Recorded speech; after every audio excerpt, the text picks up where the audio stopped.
Assalamualaikum warahmatullahi wabarakatuh.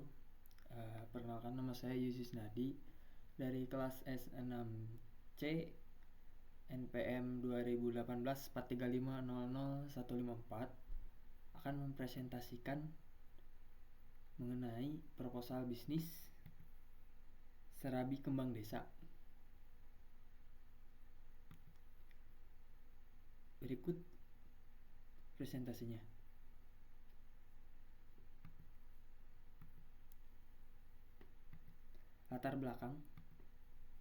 Latar belakang dibuatnya bisnis Serabi Kembang Desa yaitu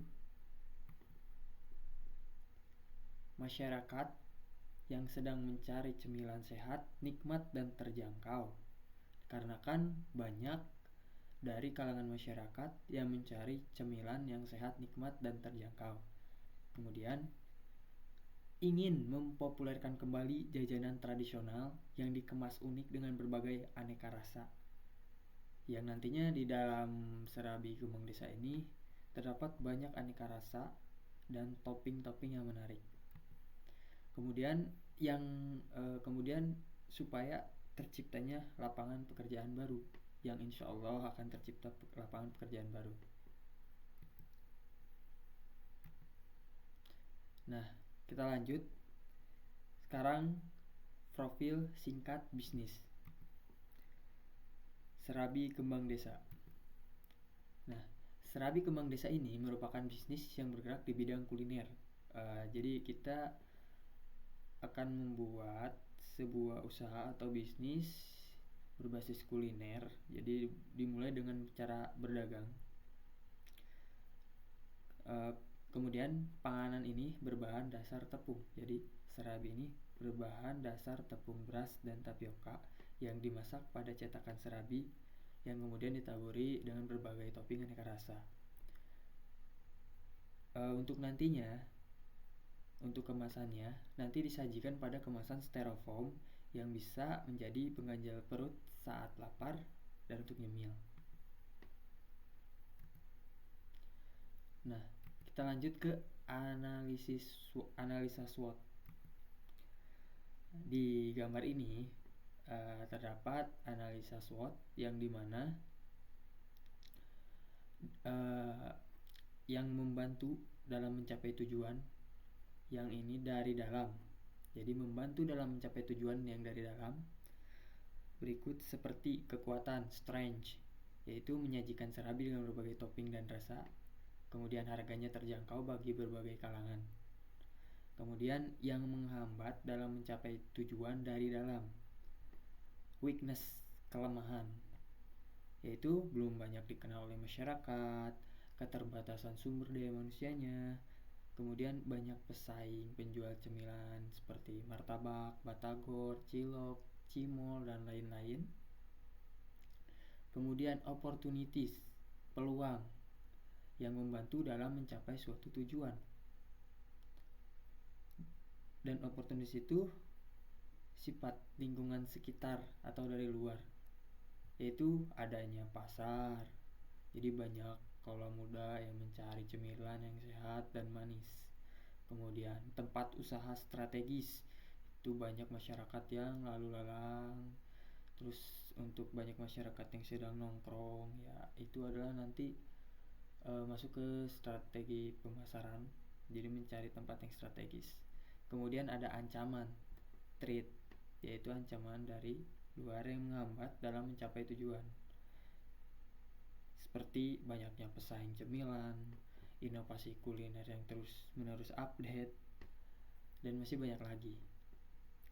Nah, untuk mengatasi semua itu, kita punya strategi dalam menangani weakness dan threat, yaitu kelemahan dan ancaman, yaitu dengan melakukan promosi di berbagai platform media sosial seperti Instagram, Facebook, dan lain-lain.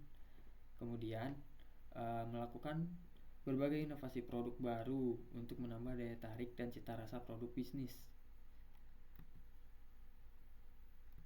Ya, kemudian untuk harga produknya, di sini itu terdapat 3 produk yang akan dijual, yaitu serabi original, serabi uhuy, dan serabi uhui topping.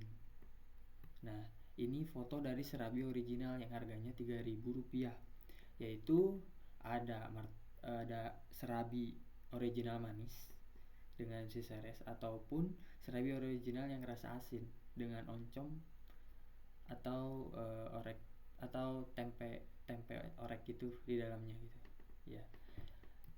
Kemudian ada serabi uhui, harganya Rp5.000, dimana adonannya itu berbeda dengan serabi original, yang dimana adonannya ada rasanya seperti rasa pandan, nantinya mungkin ada rasa vanila, coklat, dan lain-lain. Nah, dengan ditaburi dengan topping original untuk yang serabi uhui. Kemudian ada serabi uhui plus topping yang harganya Rp6.000. Nah, seperti gambar yang keempat ya. Jadi serabi ini seperti serabi uhui namun ditambah dengan topping, berbagai aneka topping ya. Nah, di sini ada deskripsi produknya. Untuk serabi original terdiri dari adonan dan di atasnya diberi topping original yang saya sebutkan tadi, seres dan asinnya itu oncom. Kemudian serabi uhui yang terdiri dari adonan aneka rasa seperti rasa coklat, oreo, red velvet, green tea, dan diberi topping manis original yaitu seres.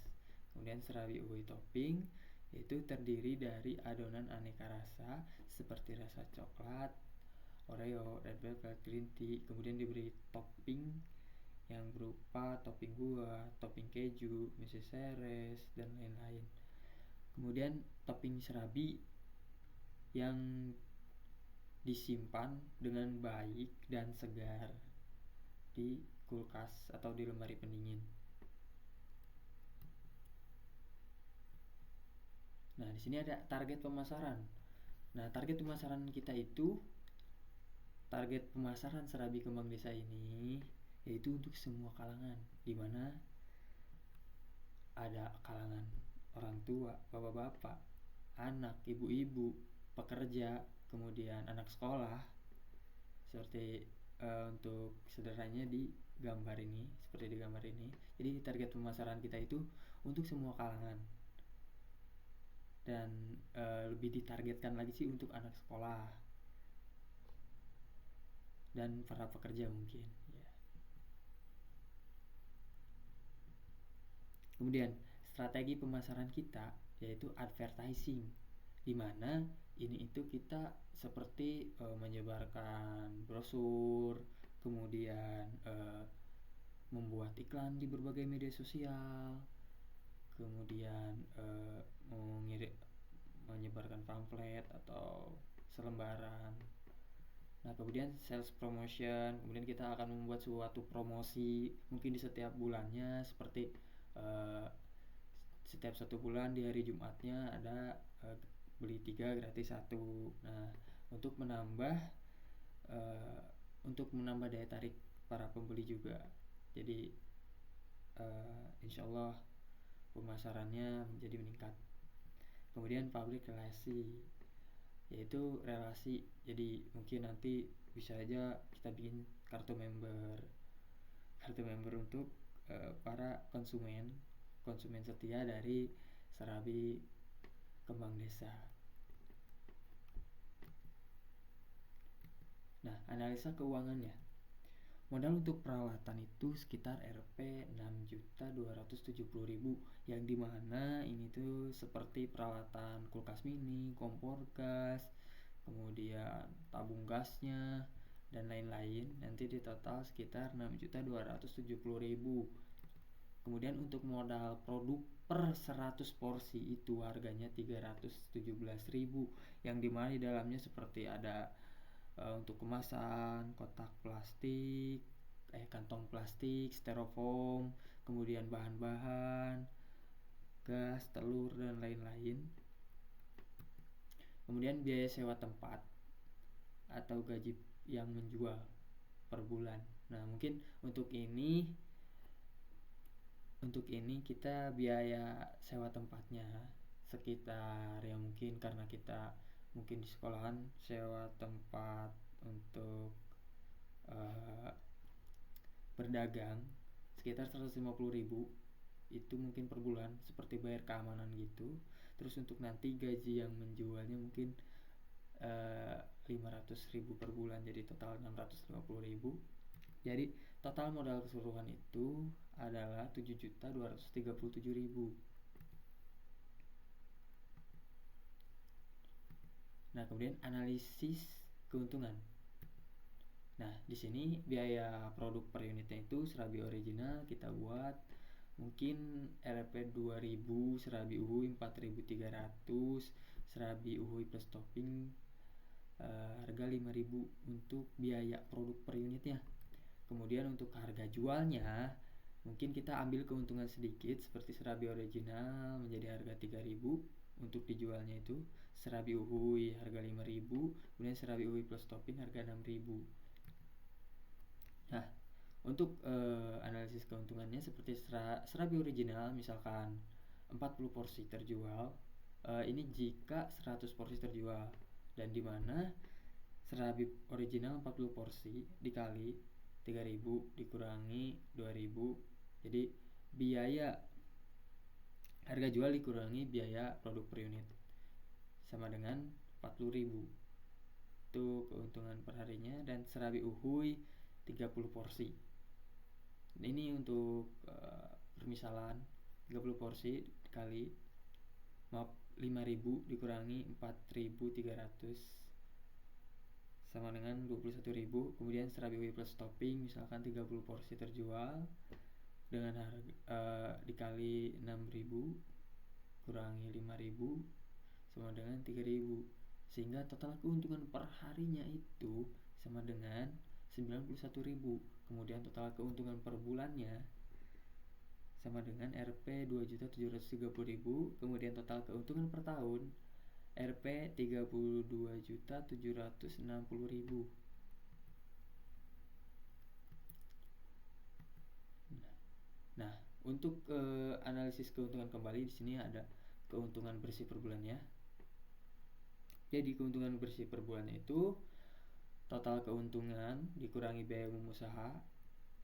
Mungkin karena total keuntungan 2.730.000 untuk per bulannya dikurangi 650.000 untuk biaya umum usaha, di mana itu biaya sewa dan biaya pembuatan produk mungkin yang total 650.000, sehingga dijumlahkan sama dengan 2.080.000 itu keuntungan per bulannya. Sehingga periode pengembalian modal itu sama dengan total biaya modal pertama dibagi total keuntungan bersih sama dengan 7.237.000 dibagi 2.080.000, sehingga periode pengembalian modalnya itu sekitar 3 bulan 5 hari. Nah, sehingga ditarik kesimpulan bahwa bisnis serabi kembang desa ini yang mempunyai tujuan pemasaran pada jangka pendeknya yaitu untuk membuat produk awareness, di mana kita mencari brand, jadi mencari nama. Kemudian sedangkan untuk jangka panjangnya yaitu untuk memaksimalkan profit dengan pangsa pasar yang maksimal dan membuka cabang di beberapa daerah untuk mengembangkan bisnis kuliner. Nah, melihat dari periode pengembalian modal yang tadi, sehingga dengan jangka waktu 3 bulan 5 hari, sehingga dapat disimpulkan bisnis ini dikatakan layak untuk dijalankan dengan pengembalian modal yang dengan jangka waktu 3 bulan 5 hari dengan perkiraan penjualan 100 porsi per hari. Sekian presentasi dari saya. Mohon maaf apabila ada kesalahan dan kekurangan dalam pengucapan atau pelafalan kata. Terima kasih. Wassalamualaikum warahmatullahi wabarakatuh.